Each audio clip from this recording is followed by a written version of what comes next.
Greetings, my friends. This is Gilles Monsignor. I hope you are passed through this eclipse and full moon that was very intense. A lot of people get astral attack, like myself, this the other morning. But it's understanding it's an inner journey that is happening. And it's really an inner journey, and we need we're getting to the conclusion of it. Spirit confirmed to me it is the end of the cycle, the end of the struggle, the end of the difficult time. So it is very. I'm here to interpret those messages and share them, to anchor them. I hope they resonate with you. Continue to. We're all on different timelines, so just follow your own flow and timeline. But we do need to activate our inner sun, the sun within our heart. And this, the sun, the physical sun, Sol, Solaris, Solara, or Helios and Vesta, which are the logos, is actually the presence of God. And the soul is the guardian. Soul is the guardian of the collective soul. The soul is just as brilliant as that. And when after the ascension, there will be a rainbow bridge, and the solar beings will descend on the planet Earth. For now, they do come. I was invited into the sun in the 90s. It was just a marvelous experience. I discovered colors I never knew existed. It blew my mind. Hopefully, I'll be re-invited there. But so the sun is the collective soul, and it is the force, the physical force of the prime creator in the physical world. Without it, we would feel very lonely and cold. So just. And the sun, our own sun, is receiving a lot of energy from the central sun of our local universe, Alcyone. We send greetings to that great sun as well. For sun, planets, stars, and galaxies have their own personality, they are spirits as well. So maybe one day we'll just we'll decide to become a star, and then we'll have children as planets, and each planet will have children as societies that will evolve. For there is a great. It's not just the planet Earth that has been transmuted and ascending here. It is the whole solar system. There is all kinds of civilization that exist within our solar systems. Most of them are all the natives are beyond physicality, but there is a lot of non-physical beings, positive, and there is also negative civilization that have created negative base here. So it's all about being cleaned up and clear up. And so it is very much also about understanding, seeing that there is the prime creator energy within all human beings, this divine presence. Some of them will not awaken to that during this lifetime, but it's there. It's there. It's in every plant, every tree, every rock, every animal, every human being, every star, every planet. Everything is created from as the prime creator, as the source. So unless you're seeing human, you see the divine soul within beings, even beings that are far away, that we don't care much for them. It's like they have that light of prime creator within them. And it was Empédocle, the great pre-Socratic philosopher, that discovered that the infinity was within all things. And he was exiled. He was resurrecting dead people. He was like levitating. He was like very ascended. He was very ascended, but they exiled him because he was too advanced. But he did see already that this presence of infinity. Just see a flat number 8 in things. It's just you increase the present. This presence is like it cannot be increased, but it can be more manifested. Eventually, when God manifests itself, it transform all the other reality, the surface reality, and to weave love and light within. Because all we see in the physical world is just electrons that are spinning, and it's only electrons. Once we control the electronic force, we'll be able to levitate, to use telekinesis, to transform things with our mind. For now, we're still learning that. And so to weave love and light within the space of anything, to send your love and light, to weave your love and light within anything or anyone.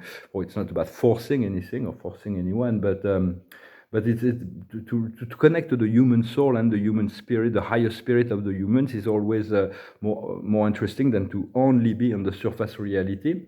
And so, and every aspect of your life, every relationship, every encounter is an opportunity that is given to demonstrate your mastery, your emotional intelligence.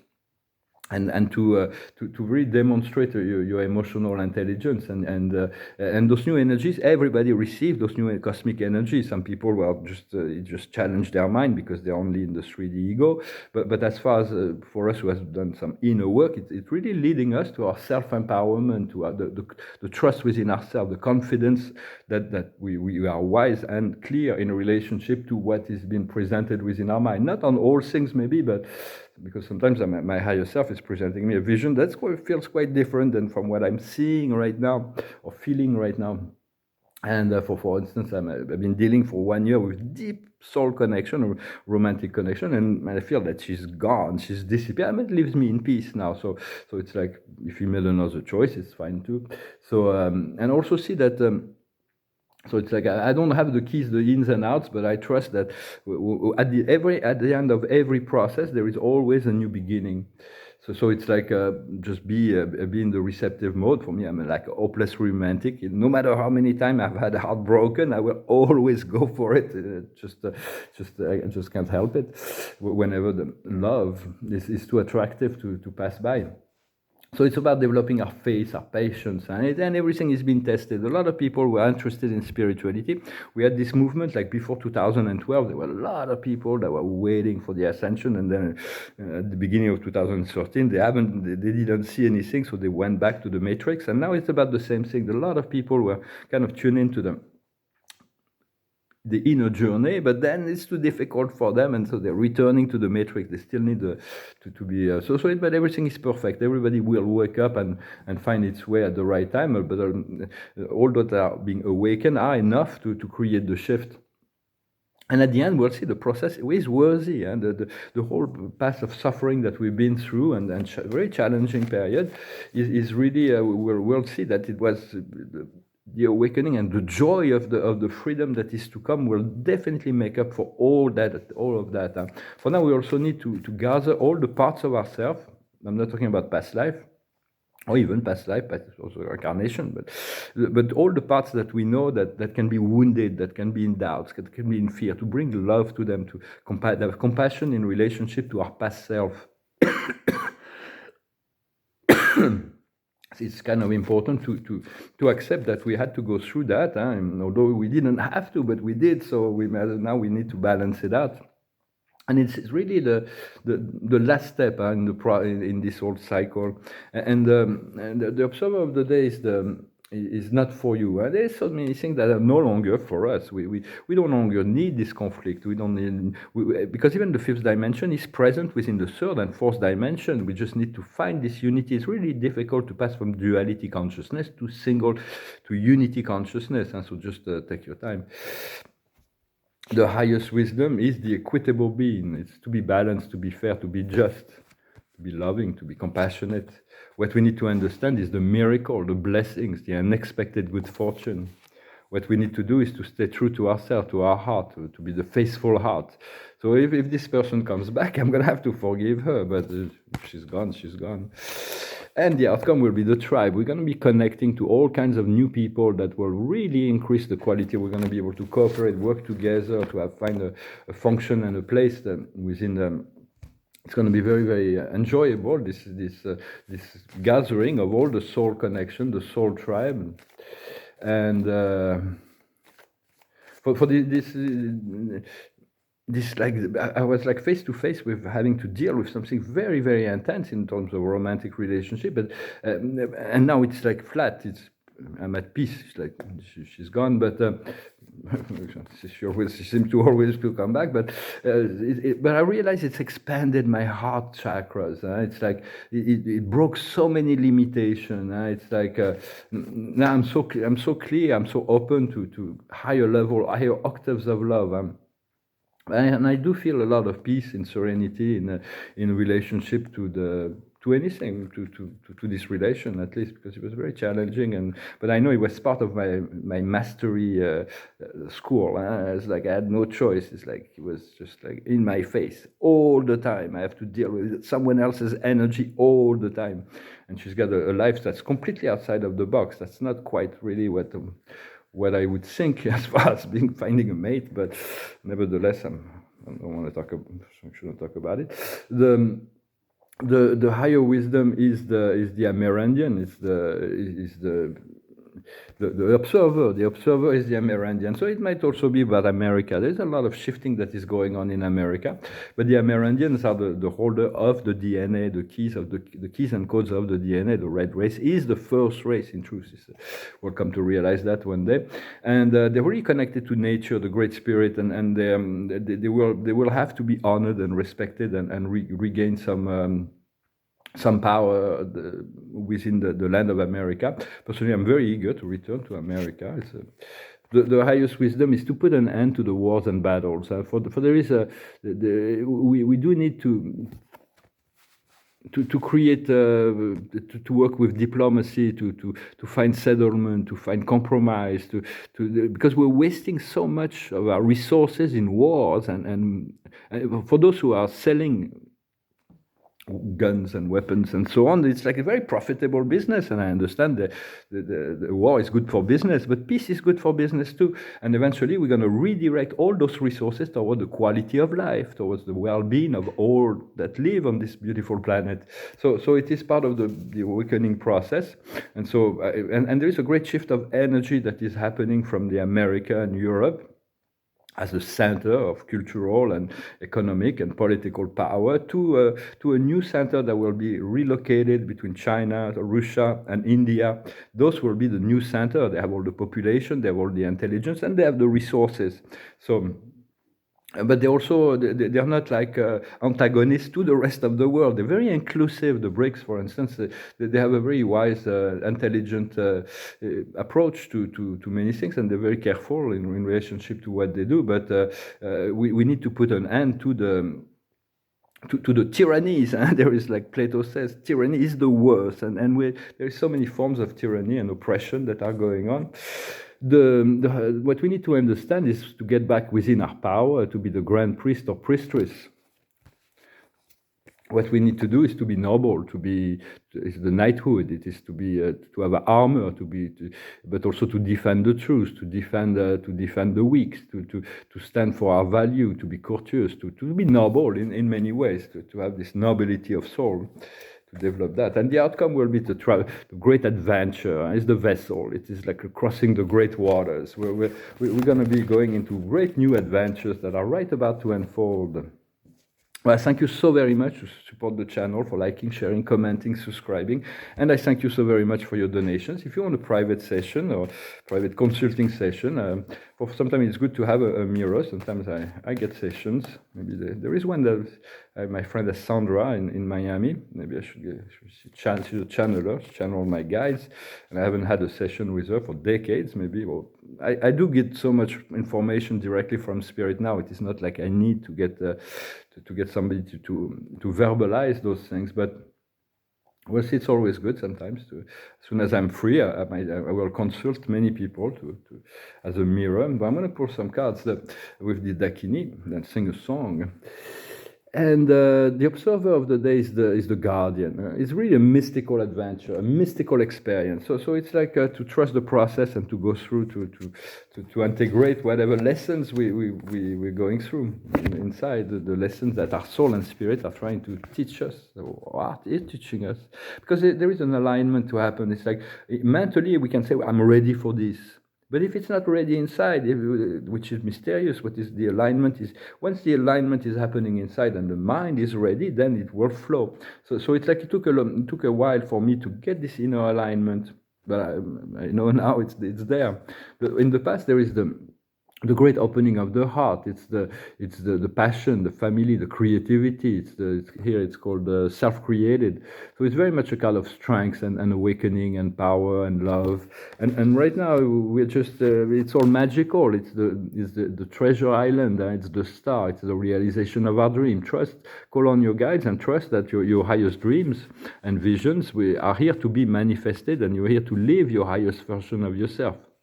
And in the future, coming is the horseplay. We're going to be able to play, to enjoy, to have fun. Horses are a bit emotional beings. They're very. I've never in this lifetime I haven't really been in touch too much with horses, but I might. There are ascended horses, fifth dimensional horses, like there are fifth dimensional cats. And but some cats are also in fourth dimension negative, and there is some cats that are really dark, not so many, but there is some, and then there is some cats that are completely galactic, and some horses also, there are some horses, not all of course, but there's a few horses that have attained this fifth dimension. And there is even angels that sometimes incarnate as horses. They don't want to get into the karmic life of a other humans, but they incarnate as a horse, and every time somebody rides them, they align their energy, the spinal energy with the higher frequency. And so a lot of things that I'm talking about here is completely outside of the box, and some people may think I'm completely insane to believe those kind of things, but it is true. Within ourselves, we have the fire of sacrifice. Sometimes we need to sacrifice certain things to find our peace, to find our joy, to find our empowerment, to let go of certain things. Sometimes certain things we let them go and they come back. That means they're meant to come back. When they do come back, and because there is inside, we have to face the ally, the subconscious, the devil, the false self, the ignorance. So it's all about deconditioning ourselves. In order to find the living goddess, the balance, the equilibrium, the beauty, and this is like so it's like a process where we're decomposing all kinds of old beliefs or limitations, so we can be free to experience this rose garden that we see outside. It's really the success. It is manifested success. It is a rose garden. So it's like life has to be graceful. In a new cycle, life will be graceful. There will be no doubts. There will be no question for conflict or anything. We'll just move from graceful state to another graceful state to another graceful state, within any expectation, because we'll be ready to embrace each moment and have the wisdom, the emotional maturity and intelligence to follow the wisdom that we already possess. Well, I hope this message was interesting for you. I'm going to pull a few cards and sing a song. It's a romantic song, an old song, a pop song from the 80s, I think. It's called I Am Gonna Be. When I wake up, well, I know I'm gonna be the man who wakes up next to you. When I go out, well, I know I'm gonna be the man who goes along with you. But I would walk 500 miles, and I would walk 500 more, just to be the man who walked 1,000 miles to fall down at your door. When I'm working, yes, I know I'm gonna be the man who's working hard for you. And when the money comes in from the work I do, I'll pass almost every penny on to you. When I grow old, well, I hope I'm gonna be the man who's growing old with you. But I would walk 500 miles, and I would walk 500 more, just to be the man who walked 1,000 miles to fall down at your door. When I'm lonely, well, I know I'm gonna be the man who's lonely without you. And when I'm dreaming, well, I know I'm gonna dream about the time when I'm with you. When I come home, yes, I know I'm gonna be the man who's coming back home to you. I'm gonna be the man who's coming home to you. But I would walk 500 miles, and I would walk 500 more, just to be the man who walked 1,000 miles to fall down at your door. Very romantic. Ready to walk 1,000 miles to fall down at your door. Well, I'm a hopeless romantic. I think there is nothing no matter how many times I've had my heart broken, or deception, or misunderstanding, or feeling, it's like I'm always gonna fall for it. It's like no matter what. I know it's painful sometimes. The romantic love can be very painful, but I think it's all worth it. The observer of the day from the angel perspective is the unity consciousness. We are one. Everybody is an extension of you, extension of source. So it's an extension. So just choose which extension you wanna be connected to and empower. And the highest wisdom is complementary. For it's like, yeah, those soul twins is like soulmate, soul twins, very challenging relationship. And it's all about finding the complement. For life is easier when you feel first you need to find our complement within our mental and emotional, the yin and the yang within. But then we attract partners that are supporting and that we're complementing each other. What we need to understand is the globe of creation, to be empowered within our creation, to be able to create. What we need to do is departing, living. Well, say, I'm ready whenever. It's like, I'm very ready for this departing. We have to be ready for a move, and the outcome will be the magician, the world of energy. There's going to be a lot of magic that we have. More and more, we're integrating this power of magic, this power of the divine power of transformation that is in alignment with our higher space and soul, and also in the service of the planet and humanity. So we continue to keep our faith and to anchor this light and to send this love and light and to be forgiven in every possible way, and to follow the whatever makes sense to us. And it's always about what makes sense in terms of feeling inside. So it's like, for me, it's like this love is like I could not deny it, although it's like completely it would be completely insane on my mental level to accept this kind of relationship with someone who's got such a life, which is very personal, but it's our life. Why did she make those choices? I don't know, but I have, in many ways, we have this soul connection, so it will always be there. It's just like now it's a matter of like, will it come into alignment on the physical plane or not? Otherwise, we put things in the drawers of our memory. So anyway, I hope you're having a great day. Prepare for this end cycle, and knowing that the new beginning will be completely different, and we need to complete this end to be ready to be in the acceptance. What Spirit is showing me is so incredible. It's really hard for me to move into this complete energy shift. But I trust, and I trust that I am ready for it. Thank you so very much. I wish you a wonderful day, and I'll talk to you later. Salut.